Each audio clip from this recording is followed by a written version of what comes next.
Mula sa 15, I-share ninyo 10 sa ang hindi grupo. nakakumbinse kay Christopher De Leon. Kailangan nilang patunayan ng sarili nila. Pangalawang pagkakataon, makuha kaya nila in 30 days? Sila na lang yung laging makikita natin sa TV. Pag hindi ka malakas sa isang production na producer, wala ka talaga. Sa bawat pagsikat ng araw at paglubog nito, may mga buhay na magbabago. Saksi ka sa lahat ng mangyayari. Pangalawang pagkakataon. Pangalawang buhay. Everything begins and ends in 30 days. Sa pagbabalik natin sa House of Second Chances, makakaharap nila ang pinakamatindi. Ito na kaya ang simula ng kanilang pagsuko? Prove yourself. Yan ang kailangan para makamit mo ang inaasam na second chance. Tignan natin kung makapasa ang mga second chance takers sa mga tanong ng isa sa mga haligi sa showbiz. Walang takot at walang inuurungan na si Lolit Solis. Karir sa showbiz hinahanap mo kundi asawa? Totoo ba lahat sa katawan mo? O may pinabago pa? Sayang ang life po. Oo nga, sakit-sakit. Bago pa lang makausap ni Nanay Lolit ang mga second chance takers, alam na niya ang hinahanap niya. Hi, good evening. Kuka doon. Naku, good attitude. Yun lang naman lagi dahilan kung ba't sila nawawala eh. Kasi pag naging artista ka, lahat kayo maganda. Di ba? Lahat kayo may talent siya. Yun lang pagtrabaho mo sa tao ang nagiging dahilan kung ba't yung iba bumubongga ang karir. Ngayon, nakita na nila, mahal nila itong trabaho to, nagbabalik sila dahil pwede na nilang ibigay yung buong kalooban dito. So, kung maganda na buhay mo si Parang stray bullet, hindi mo alam kung saan manggagaling ang mga tanong. Palagay mo yung ganung pangalan, nabibigyan pa ng second chance. Hindi kaya sa pangalan, kaya hindi ka nakatuloy-tuloy. Palagay mo, bakit kita kailangan bigyan ng second chance? Eh, mataba ka pa sa akin. Para po sa akin, hindi po hindrance yung katabaan o ano. Tsaka pwede naman ako magpapayat eh, pag nakaipon ako. Hindi naman talaga karir sa showbiz hinahanap mo, kundi asawa. Ah! Siguro napakabata mo Opo, bata. nagkaroon ng Bata ng pa po pamilya. ako noon, opo. Oo. Kaya medyo hindi tayo naging successful sa pag-handle nung pag-keep po nung Baka naman wala ka family talagang namin. focus. Noon po, okay naman po eh. Na-in love lang talaga. Pero okay naman po kami. Ang importante po, naging magkaibigan kami ni Vong. Dahil insider sa showbiz, alam ni Nay Lolit laruin ang mga tanong. Di ba active ka pa? Slight po. Hindi po ganun ka-active compared before. Bakit Meron pa rin. palagay mo nangyari yun? Pinapili po ako ng management kung anong mas gusto ko i-prioritize, personal ko na buhay or yung career. Ayoko po na umiyak ang girlfriend ko, ganyan. So, sabi ko, kung pwede, tanggalin yung mga kissing scene, ganyan. Na-realize ko, hindi pala pwede yun. So, wala ka ng girlfriend? Ngayon, wala na rin yun, yung girlfriend ko na yun. Palagay mo, mabibigyan mo pa uli ng chance yung career mo na yung chance na ibinigay sa'yo noon? Itong show po na to, parang ito po yung parang bigay sa akin ng GMA, o sige, ito, isa pang chance, gawin mo dito yung dapat mong gawin, yung mga hindi mo nagawa dati. Patunayan mo na karapat-dapat kang magkaroon pa ng isa pang chance. So gagawin ko po lahat. Ba't hindi mo ba ginawa yung very best? Di lang pangalan ang uusisain ni Nanay. Ano pangalan mo uli? Isa Miyake po. Isa o Lisa? Isa po. Palagay mo yung ganung pangalan, nabibigyan pa ng second chance? Hindi kaya sa pangalan, kaya hindi ka nakatuloy-tuloy? Hindi po naman siguro. Feeling ko everybody naman deserves a second chance. Hindi po naman siguro sa pangalan. Totoo ba? Pati katawan. Talaga nga, aminin ko po. This one, hindi po. But lahat na ito. Gusto ko lang mas... Mas malaki. Opo, kasi... Kung mahina ang loob mo, tila hindi mo kakayanin ang mga tanong. Ilang beses na itong pagka-comeback? Isang beses lang po. Isang beses Opo. lang. Kung maganda na buhay mo sa States, why do you have to come back pa? Pero kasi bored ako dun sa States eh. Bumalik ako dito para magbakasyon. Nangyari, sabi nila, magstay na lang ako dito. So, what do you think will 30 days do to you now? Well, already now eh, nag-life-changing na ngayon. Iba yung takbo ng, dami nagkwento na, nagsabi or they heard na lalabas ako dito sa 30 days. So, they're excited naman para sa akin. So iba na talaga yung buhay ko ngayon. Madalas kita mapanood sa mga ano, di ba? Mga teledrama ng Scarlett. Opo, dati po. Tsaka miski ngayon, meron din pong Oh, kasama ka doon sa Te Amo. teamo. So, why did you join? Gusto ko talaga ng, parang a break or something like a recognition. Up next, may 5 pang naghihintay. Lahat kabado dahil walang lusot ang mga sikreto nila kay Nanay Lolit. Tama, payat ka na. Nakatulong ang life mo. Bakit kita bibigyan ng second chance, Rita? Kasi alam ko anong mga ginagawa ko ngayon. Siyempre, nauntog na.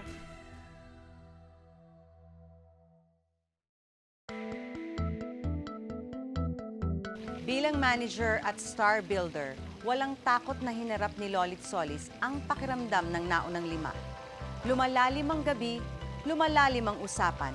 Mas mainit na ang mga tanong ni Nanay Lolit. Naging artista ka. Lahat kayo Sa tagal niya sa showbiz, Diba? Lahat kayo nasubaybayan ni Nanay Lolit ang pagpasok at paglabas at muling pagpasok ng mga artista. Mahirap kasi sa akin yung sexy. Medyo, sobrang sexy na offer sa'yo noon. oo, mahirap kasi galing ako sa wholesome. Tapos, nag-sexy. Medyo nahirapan po ako nung time na yun Nung nag-stop ako, yun nga, hindi pa ako tapos sa pag-aaral. So talagang marami pang half-baked sa buhay ko. So I think more than any other time, ngayon ako, nafe-feel ko, hinug na ako. So, bakit hindi yung pinag-aralan mo gawin mong profesyon? Iba yung hinahanap-hanap ng puso. You get to do many different things with different people and it's a different experience every day. Maganda ako kagaya ko. Lahat pilit inilalabas ni Nanay Lolit. Siyempre, para makatulong din ako sa mga, mga pamilya ko, lalo-lalo na sa nanay ko. Ay, ba't hindi mo inisip yan noon nung nawala ka sa showbiz? Siyempre, bata pa ako noon, Nay. Hindi ko pa alam kung anong mga ginagawa ko ngayon. Siyempre, nauntog na. Sa palagay mo ba, may naitulong sa pagpasok mo sa showbiz yung ginawa mong commercial noon? Yung commercial. Opo. Nakilala ka naman dahil doon. Medyo po. Aha. Ba't ngayon balak mong pasukin ng showbiz? Masarap kasi dito sa showbiz eh. Ano masarap sa showbiz?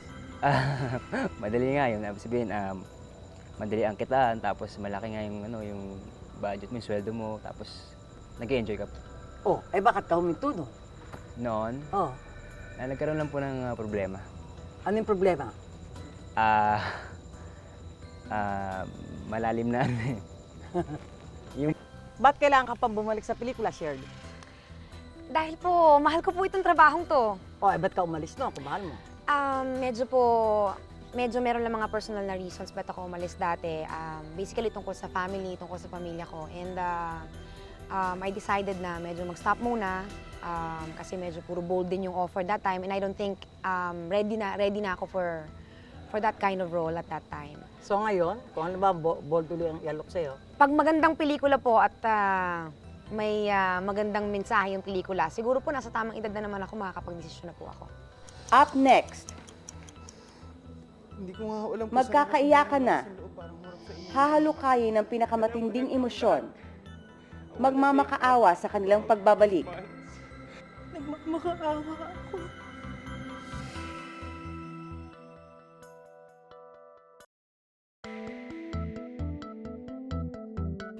Tuloy-tuloy na ang pag-arte.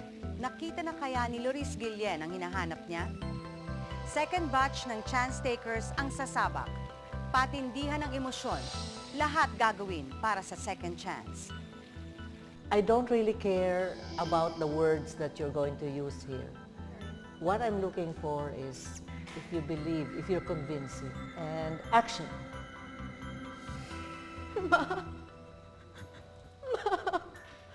Tawagin naman ako. Alam ko nagkamali ako, nagrebelde ako sa noon. Nagdakaw ako ng mga pera mo para lang may pambili ko ng droga namin mga kaibigan ko. Pinabayaan ko ang responsibilidad ng mga kapatid ko. Pabayaan ko rin po kayo ni Daddy. No. I'm really, really sorry, Mommy. Hindi ko po sinasadya. Mama, magbagong buhay tayo uli. Pagbigyan niyo lang ako. Give me another chance. Please, Ma. Sa bugso ng emosyon, May ilan hindi makalabas dito kahit tapos na ang acting. It was really irresponsible of me. I'm sorry. Kat? Okay. Oh. How do you feel? Nanginginig? Yeah. Okay. So thank you. Thank you. May ilan naman ang hindi mapigil ang silakbo ng damdamin. I'm back here again. Right in front of you, and you look at me like that? Oh, I don't even know what to do. I don't even know if I should blame Mom. Kung may kasalanan si Mommy sa akin by calling me up because I was the one came all the way from the States. Para sa'yo. For you. Do you understand that? I know I'm yelling. So what? Let everybody hear me. Everybody has to listen to this because this is the only time I get to say it. Pero ang hinahanap daw, ang magpakatotoo, hindi ba? I've been bad. Ang dami ko nagawin. Hindi niyo gusto, pero...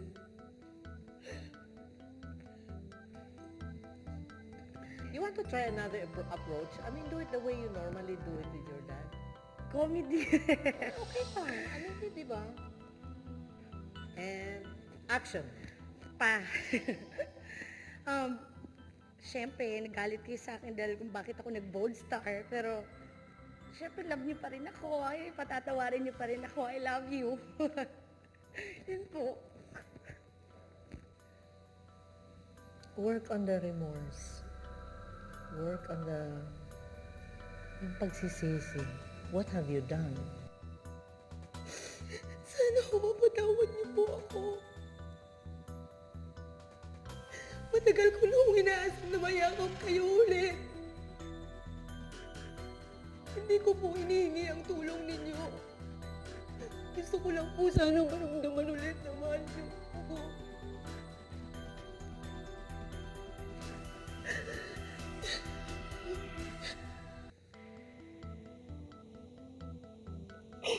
Mapatawad po. And cut. One of you did not do the obligation. Did not fulfill the obligation. The sin is supposed to be, you're supposed to be repentant, ask for forgiveness. It's as clear as that. But one of you came here doing the sin that he wanted to do. Pero isa, dalawa dito na just plain nervous. Ano, it's not just two people. Most of you were nervous. I think you know who I'm talking about. Those of you na umiyak sa simula, tapos ala na, tapos pipilitin na lang na umiyak. Now, crying is not, as I said, crying is not the obligation of the sin. The obligation of the sin is to ask for forgiveness. Merong isa din dito na did the sin, but ang feeling ko, whatever the approach is na ginamit, kulang, I suspect, wala ng sensibilidad na maging artista. There's one person also here na has the real feelings. I think he's capable of doing that scene, fulfilling that scene, but doesn't allow himself to be affected. Me, I'm watching you, I don't feel anything. I felt this only with one person. I felt this feeling that I was convinced that this person was really feeling sorry. To have to go to the extreme of wringing the tears out of your eyes. Mortal sin. Jahe. Unang linggo pa lang, matindi na ang nakaharap ng second chance takers. Bukas, mas mainit pa ang eksena. Mula sa 10, kukuha ng kalahati para mapasama sa naunang 5. Patunay na lahat ay hindi nabibigyan ng second chance. Painit ng painit ang laban dahil lahat magsisimula at magtatapos in 30 days.